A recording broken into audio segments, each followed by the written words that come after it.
masa sangga untuk kuota itu benar-benar penting. Karena kenapa? Ini yang menentukan yang paling jumlah gampang dihafal Pak, Ya. 14 Februari. Ingat Ya. ya, 14 Februari Ya, mulai yang untuk SNBP itu pemilihan. menunggu pengumuman dulu. Oh ya, berarti ini Ya. berarti jangan mendaftar dulu ya Pak Ya, ya. kalau untuk SNBP mereka menunggu Apa sertifikat sampai ya? sertifikat itu nanti akan dipakai untuk mendaftar mandiri. Salah satu persyaratan untuk mendaftar. Bentar, berarti kalau misalnya ada siswa dia tidak ikut SNBP, BP.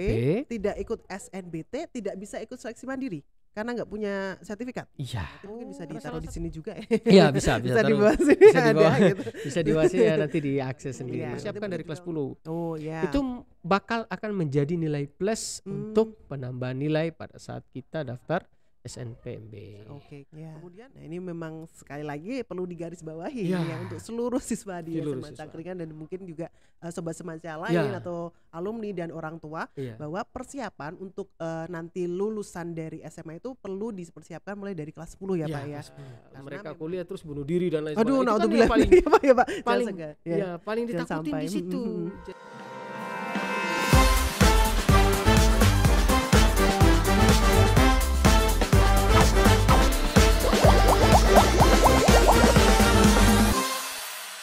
Sekarang kita masuk ke untuk jadwalnya Oh, Pak. jadwal. Ya. Ya. Coba kalau yang dari SMBP, SNBT dan juga Mandiri mungkin sudah ada atau belum ya? Oh, Belum kalau mungkin ya? mandiri itu setelah jadwal SNBP selesai, SNBT selesai, fleksibel. Oh ya, berarti kita mulai dari yang jalur rapor dan juga tes dulu. Ya. Jadwalnya seperti apa? Kalau untuk jadwal SNBP, kalau untuk pengumuman kuota kemarin tuh tanggal 28 Desember. Oh, pengumuman kuota Ya, 28 Desember. Ya. Setelah itu ada masa sangga. Masa sangga itu dalam artian ketika yang dikasih oleh pihak penyelenggara, ya penyelenggara itu tidak sesuai dengan jumlah kuota kita, otomatisnya kita bisa sanggah.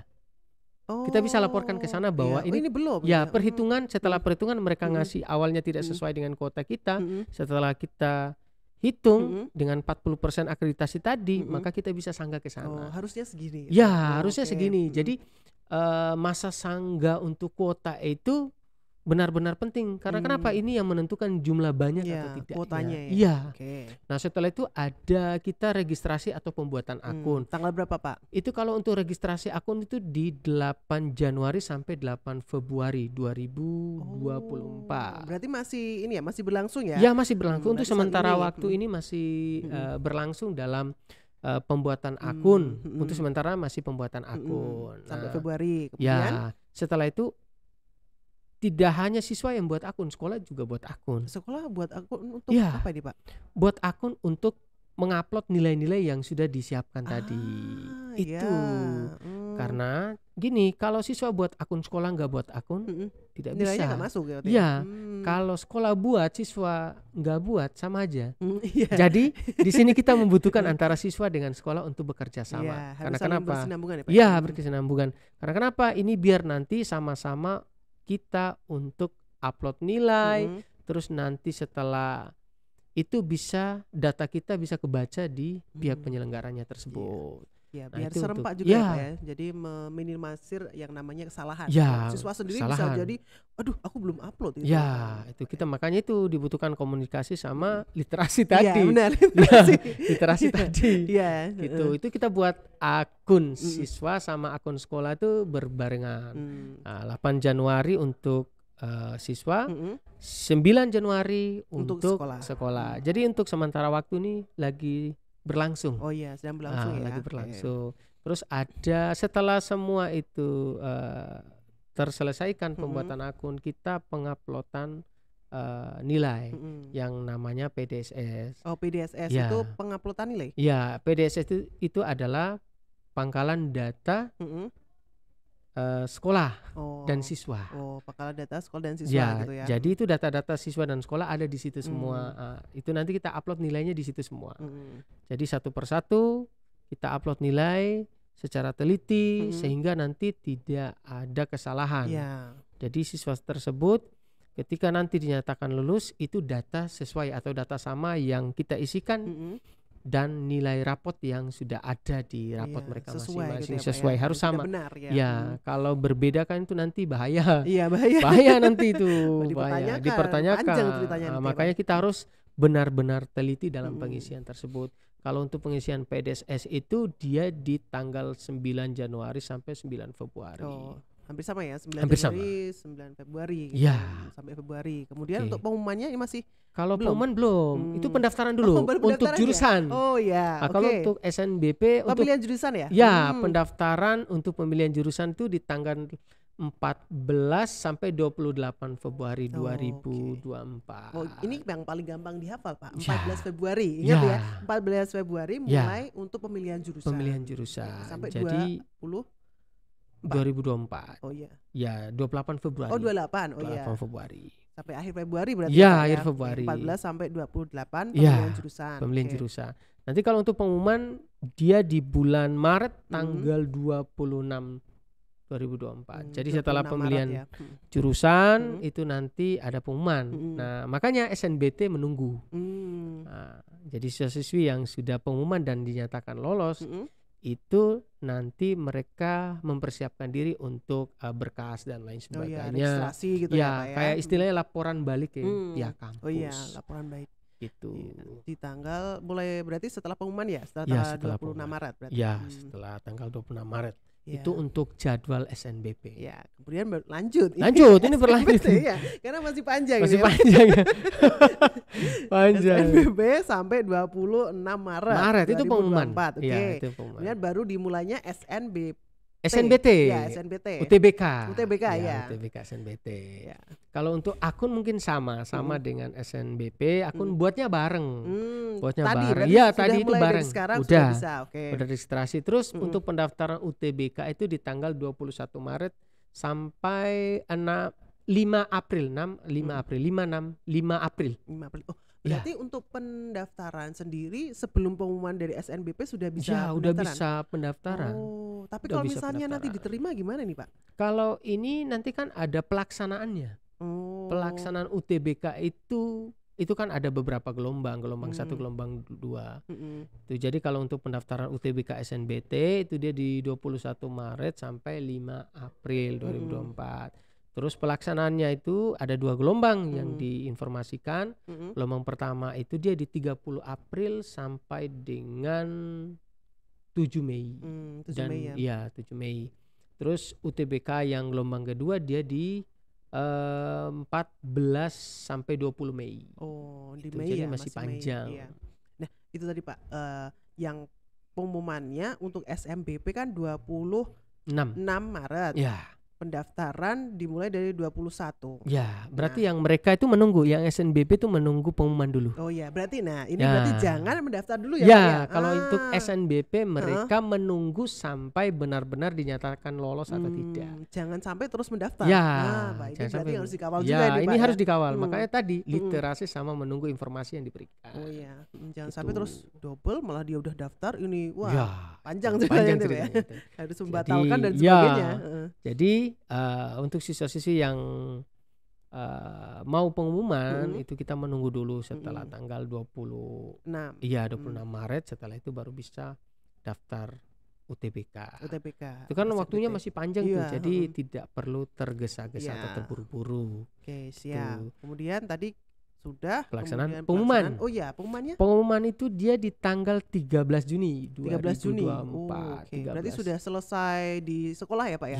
Juni kan mereka sudah lulus berarti jadi meskipun lulus tetap kita dampingi karena ada beberapa pertanyaan-pertanyaan siswa yang nanti akan muncul. Terus kita setelah ujian UTBK siswa itu ada sertifikatnya. Tahu nggak sertifikat itu untuk apa? Untuk apa, Pak? Kok ada sertifikat? Kalau masa unduh sertifikat itu dia di 17 Juni. Itu untuk apa sertifikatnya? Sertifikat itu nanti akan dipakai untuk mendaftar mandiri. Salah satu persyaratan. Hubungannya apa itu? Saya agak bingung ya, Pak ya. Kenapa pakai sertifikat? Salah satu persyaratan sertifikat UTBK itu di setiap kampus negeri itu mereka mempunyai persyaratan wajib ada sertifikat UTBK.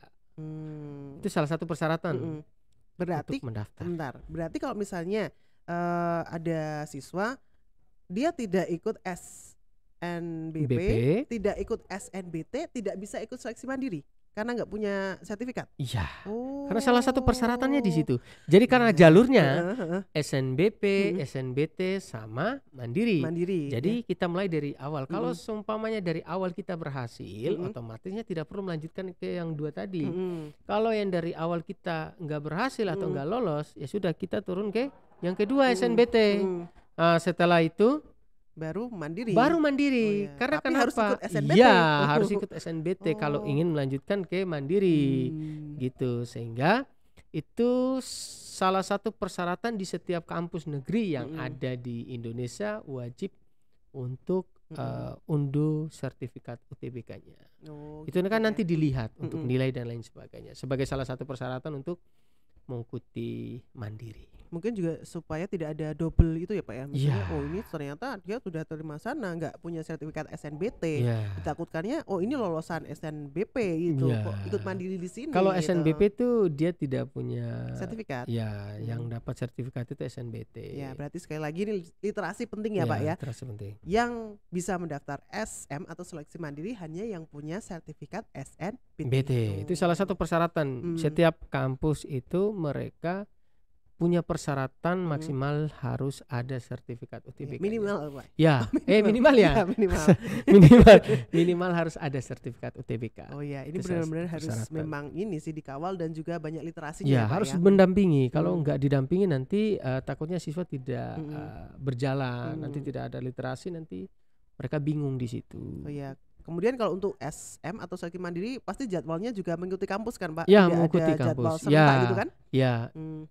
Untuk mandiri mengikuti masing-masing kampus. Nanti kan setelah mendaftar, nanti pihak kampus akan menginformasikan sendiri. Oke. Berarti memang kalau misalnya kalian sudah ternyata tidak diterima di jalur SNBP, SNBT, nah ini silakan ke jalur seleksi mandiri, tetapi memang harus literasi. Harus banyak-banyak gitu website. Ya, kebanyakan kan anak-anak sekarang itu mereka padahal itu pertanyaan yang mudah, tetapi karena saking tidak baca, saking malasnya baca ya, tidak memperhatikan, makanya pertanyaan itu terulang, berulang-ulang terus. Padahal pertanyaan itu sudah dijawab, tetapi karena tidak tidak dibaca. Nah, ini loh. Makanya. Oke Pak, itu tadi ya. Nah nanti mungkin bisa disimak lagi atau mungkin juga bisa diakses dari websitenya. Itu websitenya ada di snpmb.bpp.kemdikbud.go.id. Oh ya, nanti mungkin bisa ditaruh di sini juga ya. Iya, bisa dibawa sini. Bisa dibawa sini ya, nanti diakses sendiri. Iya, nanti mungkin juga untuk orang tua yang mendampingi juga bisa ya Pak untuk bisa ikut memantau gitu. Oke. Itu tadi sudah dari tahapan jalur, kemudian jadwal. Nah terakhir nih Pak, ini tentang persiapannya. Ini masih agak kita harus membahas juga persiapan yang perlu dilakukan sebagai juga nanti bekal misalnya dari anak-anak kelas 10 ini seperti apa sih harusnya persiapan yang dilakukan, kemudian mungkin juga tips and tricks gitu supaya bisa diterima, atau mungkin apa yang harus strateginya untuk mereka bisa diterima di jalur SPMB atau SNBT. Oke, kalau untuk persiapannya adalah yang pertama siswa itu punya mentalnya. Mental itu harus dipersiapkan karena kenapa? Kalau mentalnya kuat itu otomatisnya kemana saja bisa kita arahkan. Yang lebih mudah ya. Iya, lebih mudah. Terus yang kedua itu penilaian, nilai raport mereka itu harus grafiknya naik terus. Iya, grafik naik grafik naik. Biar nanti bisa mempermudah mereka sendiri ketika mereka kelas 12. Oh, nilai saya bagus. Nah, saya itu mau mempersiapkan untuk kuliah. Terus yang ketiga tuh siswa-siswi itu diwajibkan untuk memilih keinginan peminatan. Apakah dia mau kuliah, apakah dia mau daftar angkatan atau kerja gitu langsung kerja. Itu nanti kita sebagai seorang pendamping guru BK dan juga guru-guru yang lain mempersiapkan hal tersebut biar nanti ketika mereka itu pengen kuliah kita dampingi dan benar-benar untuk menjamin atau melihat nilai siswa itu terus naik grafik. Supaya maksudnya kalau dari awal memang rencananya kuliah memang harus selalu didampingi, harus didampingi karena grafik nilai tadi biar nanti kan anak tersebut terpacu untuk semangatnya itu untuk karena pengen daftar kuliah, makanya kita harus dampingi benar-benar. Terus yang selanjutnya adalah siswa-siswi tersebut mungkin mempunyai potensi potensi atau prestasi-prestasi siswa tersebut yang memang benar-benar mereka punya prestasi yang di sekolah SMA itu mereka sendiri, itu nanti berpengaruh besar ketika mereka mendaftarkan SNPMB sendiri. Karena kenapa? SNPMB sendiri ada beberapa jurusan yang membutuhkan portofolio. Oh, tapi apakah harus linear? Kalau untuk linear, yang ada di SNBP yang membutuhkan portofolio adalah dia di jalur olahraga dan juga seni. Olahraga dan jalur seni. Apabila untuk siswa-siswi dari Semanca punya prestasi mengenai olahraga, itu mungkin dipersiapkan dari kelas 10. Itu bakal akan menjadi nilai plus untuk penambahan nilai pada saat kita daftar SNPMB. Kemudian apakah ada misalnya minimal sertifikat atau menang di kejuaraan kabupaten atau mungkin boleh di kecamatan gitu. Jadi minimal itu apa tingkat apa gitu? Kalau untuk tingkat itu dia minimal di kota. Kabupaten kota ya, gitu ya. Kabupaten kota, dia di provinsi, terus dia di nasional. Paling bagusnya apabila di internasional. Pernah internasional itu nilai sangat plus di internasional. Tetapi kalau siswa-siswi tidak ada di internasional mungkin bisa pakai kabupaten kota. Ada juga kalau dia ada prestasi-prestasi paskibraka, dia menang juara mengenai seni, tarik suara atau lomba-lomba seni yang lain, terus prestasi mengenai olahraga, mungkin sepak bola, futsal dan lain sebagainya. Itu nanti dipersiapkan karena kenapa itu nanti menjadi nilai plus tambah untuk nilai tambah untuk siswa-siswi tersebut. Kalau misalnya mengikuti seminar atau pelatihan nasional gitu nggak bisa ya Pak ya? Harus prestasi ya? Harus prestasi itu kan seorang siswa yang pernah mendapatkan, mengusahakan, memperjuangkan dirinya untuk mendapatkan gelar tersebut. Itu prestasi. Kalau mengenai sertifikat yang lain mungkin belum masuk. Belum masuk. Ya. Nah, ini yang perlu diperhatikan juga ya Pak perlu diperhatikan juga. Terus apa lagi Pak tadi? Sudah prestasi, kemudian sudah dari awal harus tahu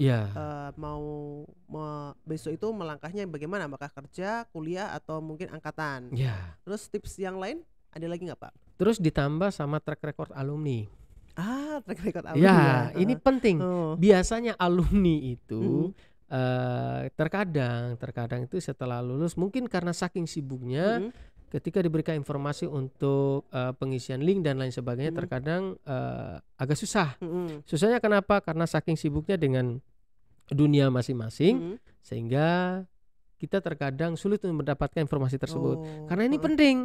Pentingnya apa? Ketika ada alumni-alumni yang kuliah diterima di sebuah universitas itu untuk adik-adik mereka besok itu nanti menjadi hal-hal yang sangat luar biasa. Berarti semakin banyak alumni yang diterima di sebuah kampus tertentu, nanti kesempatan untuk bisa diterima di kampus yang sama, di kampus yang sama bisa kesempatan. Soalnya yang paling penting banget adalah track record alumni tadi. Jadi untuk alumni-alumni yang banyak kuliah di universitas negeri itu nanti ketika siswa-siswi atau adik-adik mereka yang daftar itu punya poin plus untuk mengarah ke sana. Gitu. Tapi yang menentukan di sananya. Cuman kan kalau dari sini kita mempersiapkan mereka semaksimal mungkin. Jadi presentasinya akan lebih besar ya. Jadi mohon sekali kerjasamanya dari alumni juga. Ini penting banget sekali. Bukan apa tapi ini untuk adik-adik kita semua, adik-adik anak-anak kelas 10, 11 biar nanti kan untuk kedepannya mereka lebih mempersiapkan diri untuk berpacu dalam sebuah prestasi juga sehingga mereka itu benar-benar untuk nilainya terus terjaga. Jadi selain bermanfaat untuk kalian, untuk adik-adik juga untuk alma mater ini ya. Untuk sekolah kita juga jadi banyak yang diterima sehingga orang tua pun juga semakin ini sekolah ini alhamdulillah bagus, anak-anaknya berprestasi dan bisa diterima di universitas negeri gitu ya Pak. Terus satu lagi yang terakhir. Apa itu Pak? Doa itu penting. Ini juga penting Pak ya. Penting doa. Kalau sesuatu yang sudah kita lakukan, kita usaha ya, tetapi tidak dibarengi sama doa ya tetap sama saja tidak akan dikabulkan sama Tuhan. Jangan orang sombong. Tua jangan sombong, jangan mentang-mentang nilai kamu tinggi ketika kalau Tuhan kun fayakun ya sudah selesai kamu nggak diterima. Itu ada pengaruh yang terakhir. Doa adalah doa orang tua ke kita, doa guru ke siswa tersebut, sehingga nanti doa-doa itu nanti akan didengarkan sama Tuhan dan rezeki dari siswa tersebut bisa saja akan diaminkan sama Oh iya. Wah, iya. berarti Kalau kamu ada usaha, ya, kamu ada doa, yo diaminkan. ya gitu ya, Pak ya. diaminkan. Iya, Bisa insya Allah. saja. gitu ya, Pak Amin, ya. insya Allah. Bukan kita sebagai manusia yang menentukan, tapi Tuhan yang Iya, menentukan. yang Kita cuma terbaik bisa itu, Pak. berusaha seperti itu. Oke Pak. Nah untuk terakhir nih Pak, Oke. tadi agak sempat lupa. Nah untuk permasalahan pemilihan jurusan dan juga kampus nih Pak. Oh, Ini kan anak-anak, aduh, saya mau milihnya, Oh, saya SNBP ataupun SNBT ya, oke. kampus A itu Oke. grade-nya segini itu Pak. Tapi nilai mereka ya lumayan Iya. tuh. Nah itu sebaiknya pemilihan jurusan dan juga apa kampusnya itu seperti apa Pak? Oke, kalau untuk dari awal adalah kita mempersiapkan yang kelas 10. Yang Mm-mm. pertama kita menanyakan ke mereka mengenai besok itu mau kuliahnya apa. Keinginan dari mereka dulu. Mm-mm. Karena yang menjalani mereka. Mm-mm. Kalau keinginan itu dalam artian gini, keinginan dalam hati pengen ngambil jurusan ini. Mm-mm. Nah, terus nanti kita bimbing dengan Mm-mm. jurusan tersebut. Mm-mm. Kita plotkan dengan nilai-nilai mata pelajaran yang disesuaikan dengan peminatan mereka. Oh iya kira-kira Itu, ini ya. grade-nya segini masuk Ya. pantasnya atau Ya. baiknya gitu masuk Ya. kampus mana gitu. Ya, kita dampingi untuk Hmm. nilai tersebut tetap Mm-mm. harus baik. Mm-mm. Biar nanti ke depannya itu maka lebih baik juga. Mm-mm. Tidak dipungkiri juga jurusan-jurusan lain juga mendukung, Mm-mm. tetapi di sini kita sama-sama saling mempersiapkan. Nah, setelah peminatan itu mereka sudah bulat, Mm-mm. nah kita juga harus ada koordinasi sama orang tua. Ah, Ini penting. benar. Karena kenapa? Biasanya orang tua itu berkeinginan untuk daftar anak tersebut ke sini, harus jurusan ini, berbanding terbalik dengan Potensi mereka ya. keinginan orang tua. Oh iya. Gitu. Mm-mm. Jadi yang sudah kita arahkan mempersiapkan, Mm-mm. anak sudah mempersiapkan, orang tua beda jalur. Oh iya. Jadi udah gini, Iya, tahu-tahu terus gini belok. Pak. Nah, makanya itu kita harus dari Saling awal bekerja sama saling ya. bekerja sama. Ketika anak tersebut punya potensi ini, Mm-mm. pengen minatnya ini, Mm-mm. kita arahkan juga sesuaikan dengan keinginan mereka, Orang dan tua juga kita mendukung. sesuaikan juga dengan jurusan-jurusan yang ada di Indonesia terutamanya. Iya, Kan iya. kita nggak tahu mereka mau kuliah di Jogja atau di DIY atau keluar di luar, Mm-mm. itu terserah mereka. Yang penting Iya. kita udah sampaikan Mm-mm. di Yogyakarta ada sekian, di luar kota Jakarta nanti akan mempersiapkan kayak gimana. Itu Oke. ditambahkan juga orang tua, biar nanti kan anak, orang tua dan juga sekolah itu saling berkesinambungan. Biar Iya. nanti bareng ketika anak itu kelas 12 mereka sudah tidak bingung, mereka sudah siap mantap ya. di Iya, situ. mantap. Nah, mantap sehingga mereka itu ketika dalam pemilihan jurusan mereka udah punya alternatif yang awalnya kita suruh mempersiapkan 2 sampai 3 jurusan yang memang benar-benar mereka pilih. Iya, mereka Mereka minati berminat. gitu ya. Nah, ketika kelas 12 sudah ketika ada pemilihan jurusan SNBP dan mereka masuk jalur untuk prestasi, itu nanti sudah tidak bingung. Tinggal membuat akun, setelah membuat akun nanti upload foto dan lain sebagainya, isi data diri dan lain sebagainya. Dalam pemilihan jurusan mereka sudah yakin tanpa harus ada keraguan. Iya, sudah nggak bingung lagi ya Pak. Udah nggak Karena bingung memang lagi. sudah persiapannya dimulai dari kelas 10. Ya, itu yang paling penting. Karena kenapa kalau kita mempersiapkan dari awal anak-anak itu tidak ada keraguan. Tinggal melihat keadaan di setiap tahun kan nanti ada peminat sama itu kan berbeda-beda. Jadi nanti kita lihatnya di situ untuk siswa-siswi tersebut mengambil jurusannya. Ya.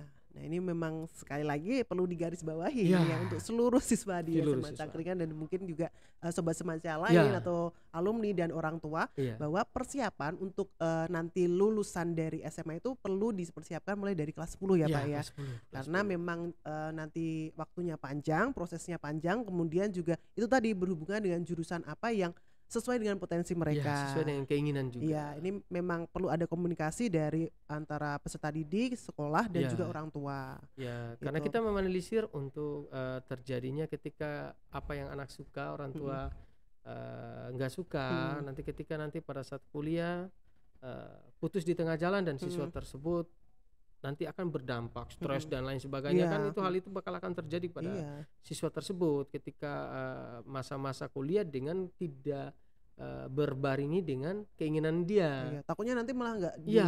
ini ya Pak, ya, dijalanin terus gitu Iya. kan. Duh, kita juga Terus ikut bersama. kebanyakan kan informasi-informasi sekarang itu ketika mereka kuliah terus bunuh diri dan lain Aduh, sebagainya. Itu kan naudzubillah. yang paling Iya, Pak, ya, Pak. Jangan paling segan. ya paling Jangan ditakutin sampai. di situ. Jadi intinya kita sama-sama untuk berkolaborasi, manfaatnya untuk kedepannya siswa Oh, iya. tersebut atau anak-anak para orang tua tersebut. Iya, karena gitu. untuk masa depan mereka juga ya Masa Pak ya. depan mereka. Ya, wah menarik sekali nih Pak ya. Tapi Nggak terasa ini panjang kita ya bulannya ya Pak ya. Nanti mungkin kalau untuk dari peserta didik atau mungkin orang tua bisa tadi dicek dulu di jadwalnya di situsnya dari SNPMB, kemudian juga nanti bisa berkoordinasi juga atau bertanya di sekolah ya Pak ya, bisa. Ke BK juga nanti bisa. Nah itu saja Pak. Nah sebelum kita tutup ada pesan aja deh ya. Pesan untuk para sobat Semanca ini dalam mempersiapkan pesan ya. Oke, kalau untuk pesan saya adalah untuk kita sebagai manusia kita harus berproses, harus menghargai proses, harus menjalani proses itu. Karena kenapa? Proses itu nanti yang bakal akan membawa kita lebih baik lagi. Karena kenapa? Kalau seandainya kita tidak menghargai proses tersebut dan tiba-tiba kita adanya cuman kita mau hasilnya saja, itu bakal tidak akan kita tidak akan berhasil sampai ke ujungnya sana. Karena kita maunya cuman instan. Jadi tetaplah menghargai proses yang kalian sedang menjalani sekarang, biar nanti proses tersebut menambah wawasan untuk kalian dan kalian bisa berbagi untuk orang lain. Seperti itu. Super sekali. Super sekali ya. Dan menambahkan sedikit, jangan lupa untuk literasinya, karena literasi itu penting. Ya. Tidak mati. Tidak akan mati ya Pak ya. Jadi seperti itu, dan terima kasih untuk Sobat Semanca yang sudah bergabung dengan kita. Saya Mistika dan juga Pak Jindar Kumis Ibuan pamit dulu. Wassalamualaikum warahmatullahi wabarakatuh dan salam podcast Mondro Geni Semanca.